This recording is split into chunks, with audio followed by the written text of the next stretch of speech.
Hello, everybody. Welcome to the lecture on chapter number 8. This is my home, wearing a t-shirt, and unlike how you see me in the class. So let's get started. Let me change that. Okay. So we in this recorded lecture, I will be covering chapter number 8, sorry, which is on ethical, social, and political issues.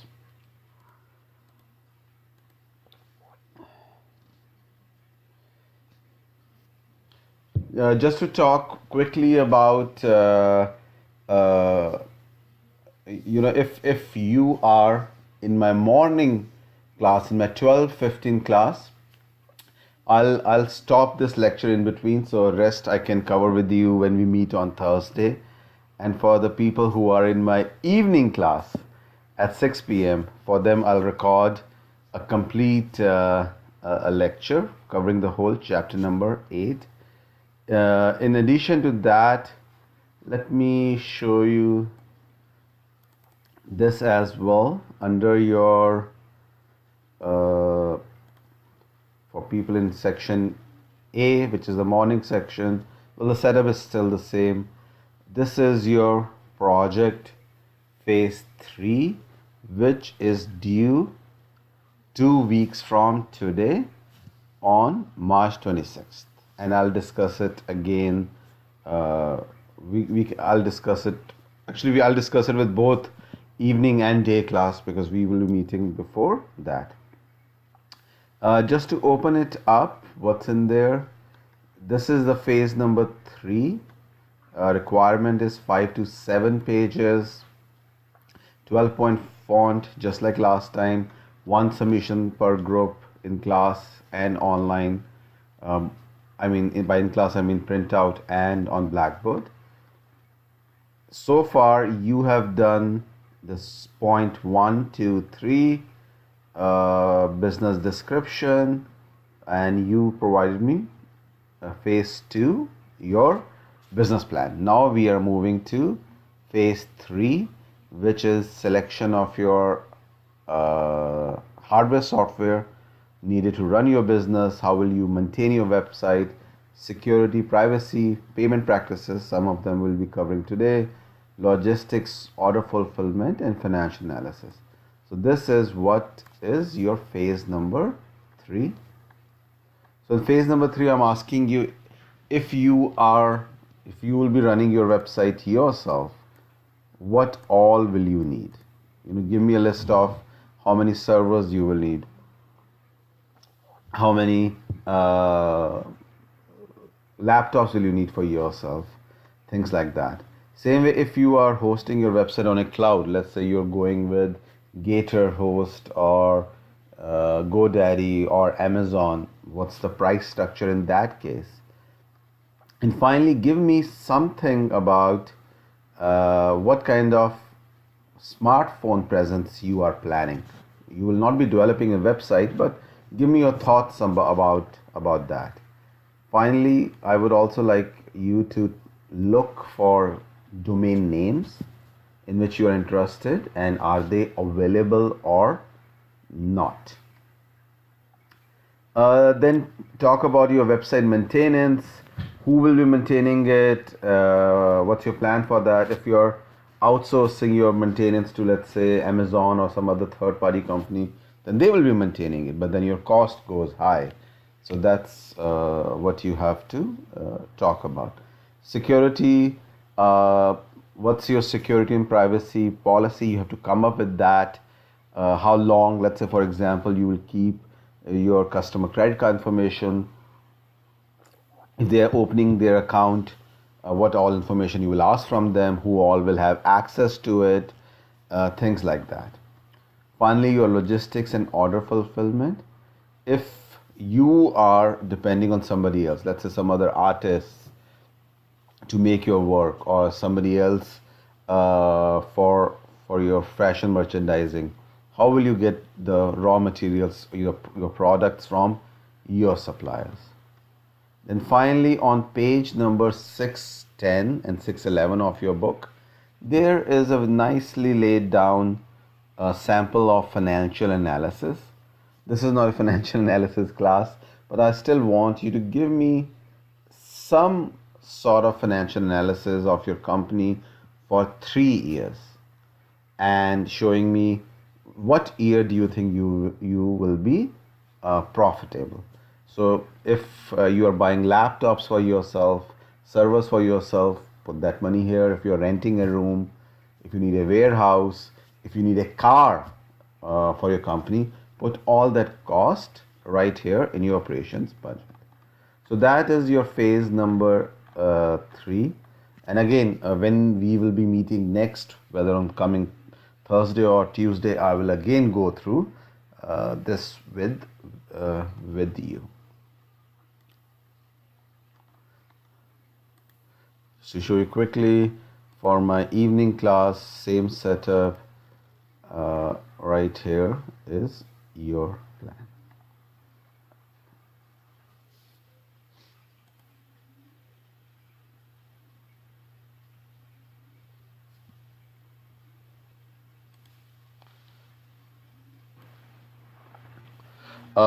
Just to talk to my evening class, Tuesday class, we are still scheduled to have a third exam from chapter 6 to chapter 8 in class on March 19th.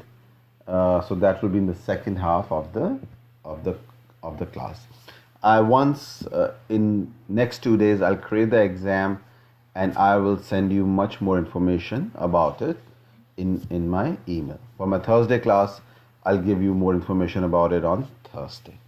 Okay, so let's get started on chapter number 8.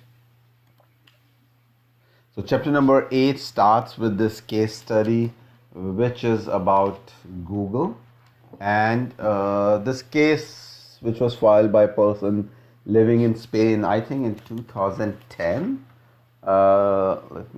Yes, by a Spanish citizen in 2010, and then there was another case in France in 2016 where these people said that that they have the right that certain information about them should be deleted or forgotten, especially like somebody has gone through bankruptcy or something like that, their business failed and now they've fixed all the issues, so they just want to remove certain things. So the case talks about how the viewpoint on privacy is somewhat different in Europe and how the person won the case there in Europe, and they do have the right that certain information about them should be deleted.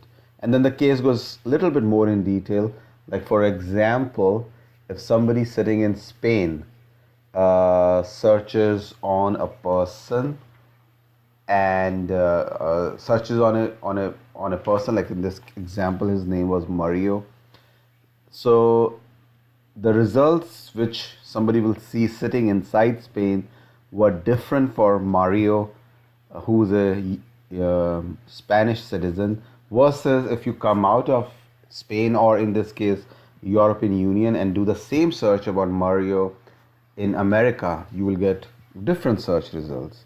So then that was the second part of the case, whether Google should delete all the information which Mario wants to be deleted from not only the servers in Europe but from all their servers. So that means the search results about Mario are same irrespective of being in Europe or outside, which sort of implies, indirectly implies that European Union can dictate what Google has on its server, not only in Europe but outside Europe as well. So that's what the tricky part about the ongoing case is. Okay, so let's get into the chapter.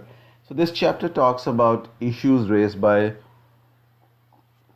internet, and especially in our context, electronic commerce, from an individual, social, and political viewpoint.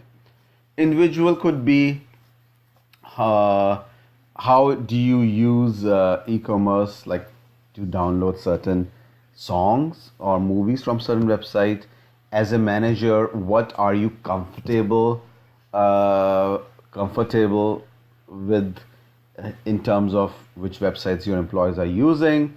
Some of the social issue is what, as a society, we are comfortable with, and political levels, which we have seen in last 2 years with Facebook being hacked, or sort of, that's the ongoing story going on, that there's impact on political level as well, with electronic commerce, with social media, website. So whether you are an individual, a manager, or at a social or a political level, all these issues do impact you.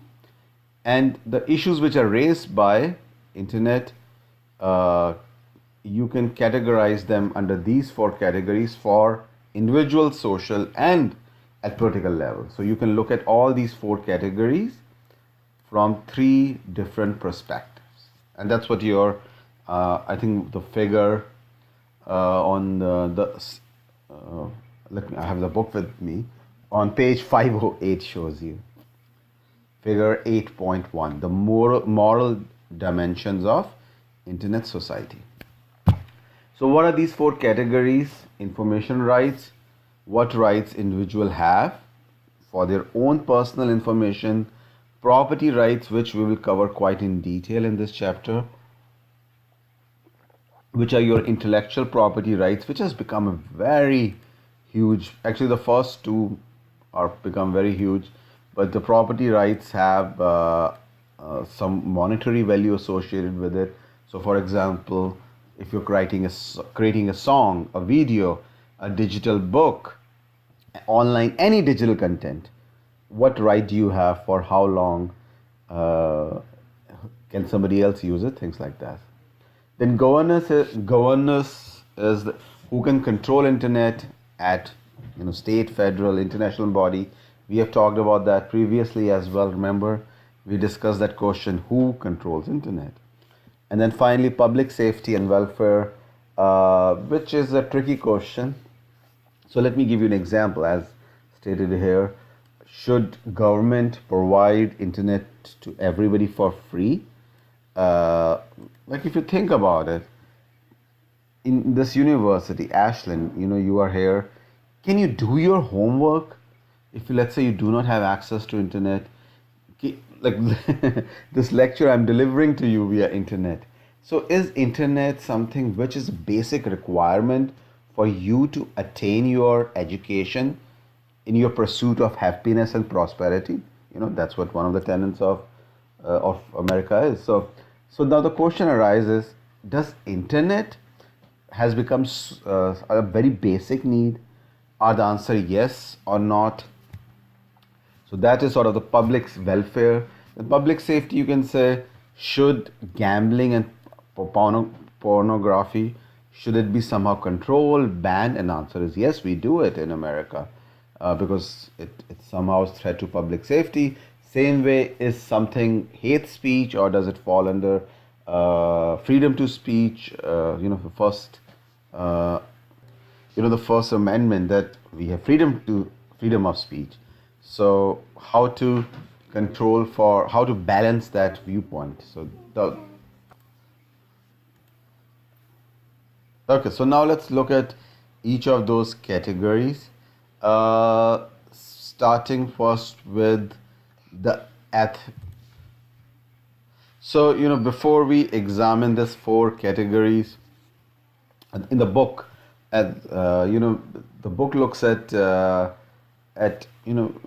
very briefly some concepts related to ethical reasoning that can be used as a guide, as a moral compass for ethical decision making, for providing some general reasoning principle about the social as well as political issues of the internet. So that's what it does. It's pretty straightforward. I won't be spending too much time on it. First is ethics. What is ethics? Study of principle that individual and organization use to determine right and wrong. Responsibility, that we are responsible for our actions. Accountability, that we are accountable to others for our actions, and we are accountable for the consequences of our actions. And similarly, liability is the concept of responsibility and accountability to the area of law. What is our liability for our consequences. And then finally, the due process says is uh, that that nobody can be punished without going through, let's say, a law of court, or without a due process where you had a option to have a trial, go in front of judge, have understanding of laws, and go through a fair process. So it's pretty basic ethical concepts, which I'm sure you might even learn in a business law course. And then you have the basic ethical principles, which are very well established in a traditional literature by now. For example, a golden rule where you should not do something on others which you don't want them to do to you. Universalism, if the action is not right if for all situations, then it is not right for any specific situation. The one which I really like is the New York Times test, which says that let's say you are taking a decision, you are doing an act, some action, and if that was published in New York Times, would you still do that action, especially considering that you will be judged by positive negatively by your parents, friends, children, things like that. So for a simple example, as downloading a song from certain website, we I don't want to say we all do it. uh, we, it's a recorded lecture, so I won't say much. But imagine now that same, if I was doing something like that, and then if I knew that that will be shown or printed on the newspaper. So please read on them. They're all pretty straightforward. Free lunch, no free lunch, things like that. I'm sure you have already heard about all of these before. Then you have something called FTC, Fair Information Practice and Principle. These were established in year 2000 by the Federal Trade Commission, and they sort of reflect the doctrine on fair information practices, and how what are the principles, especially to be followed by websites when it comes to information privacy. So, for example, notice awareness, which says that the sites must disclose information practices before collecting data.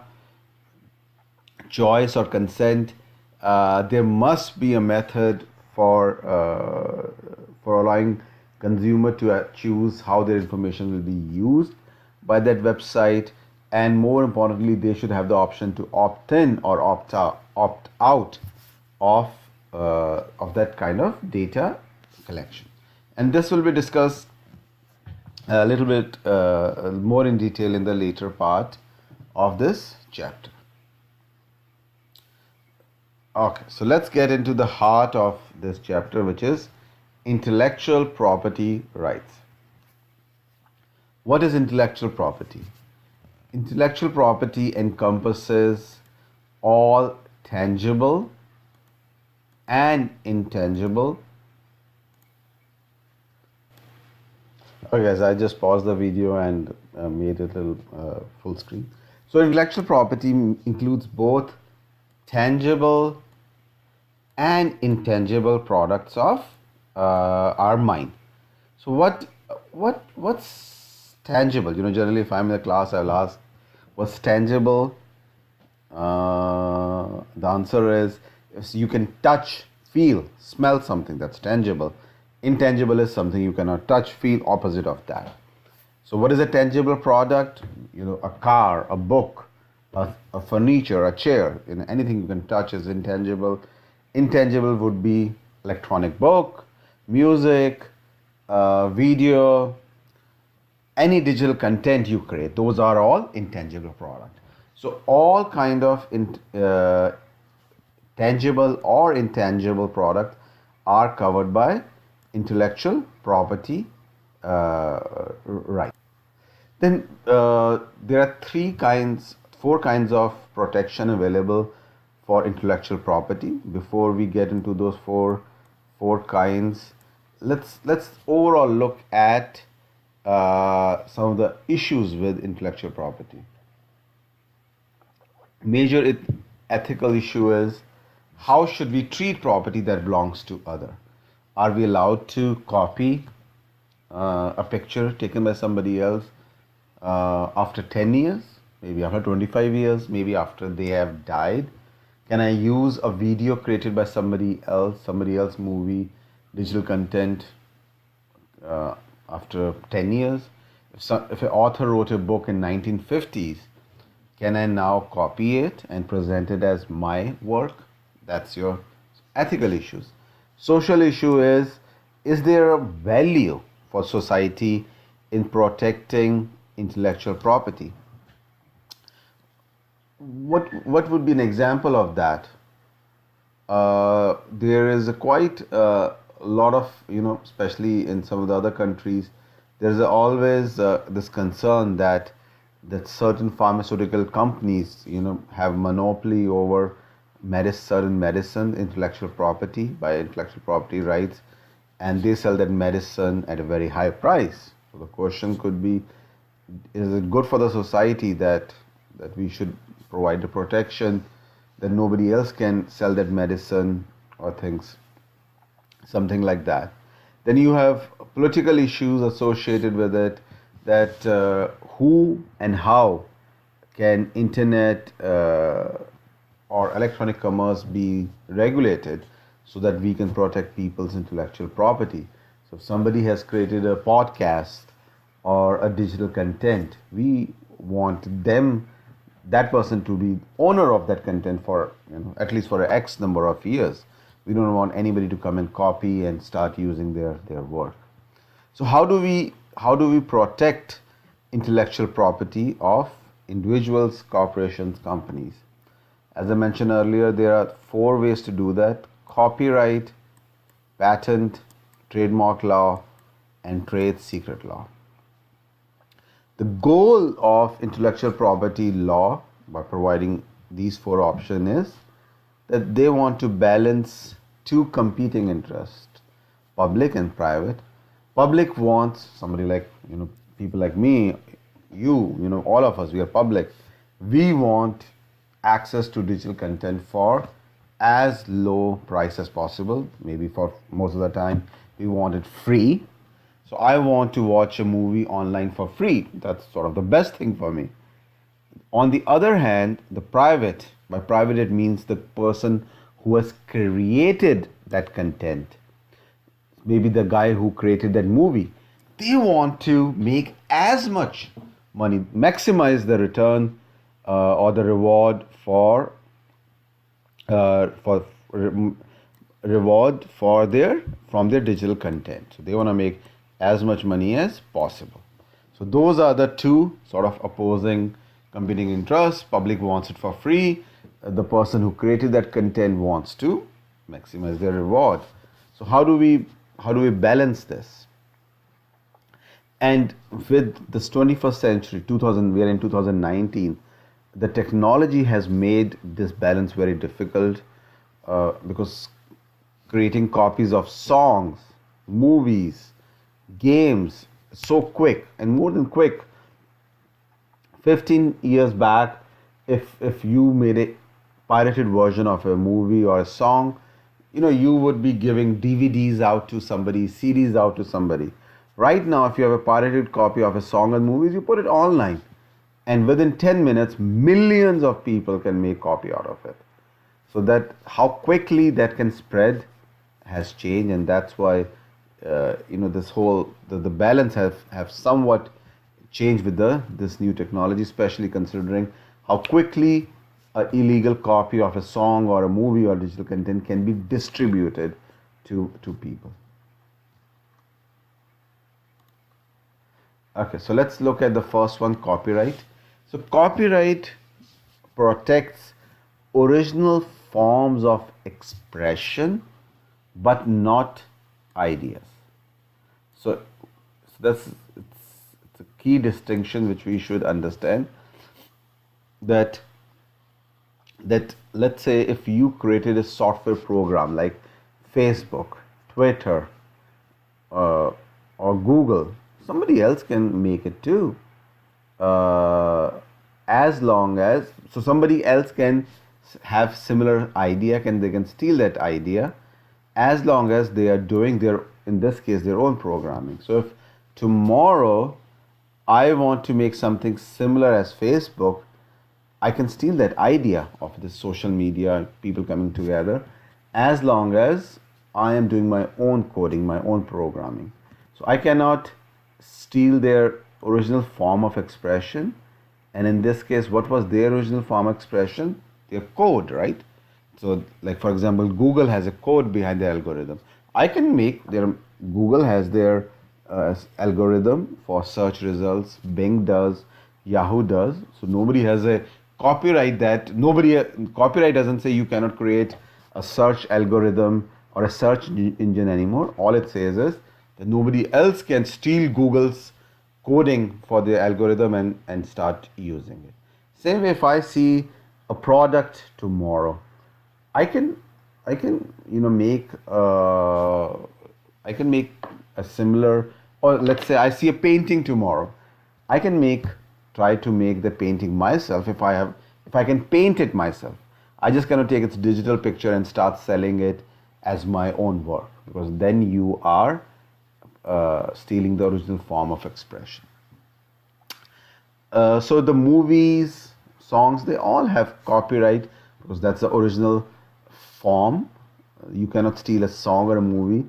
You can have your own music tunes, something similar or something, and do that. So until 1998, individuals have a copyright over their content for their lifetime plus 50 years, and corporations had copyright protection for their content for 75 years. After 1998, the law was changed, and for individuals, it was extended from their lifetime and 50 years to 75 years, and for corporation, it was extended to 95 years from 75.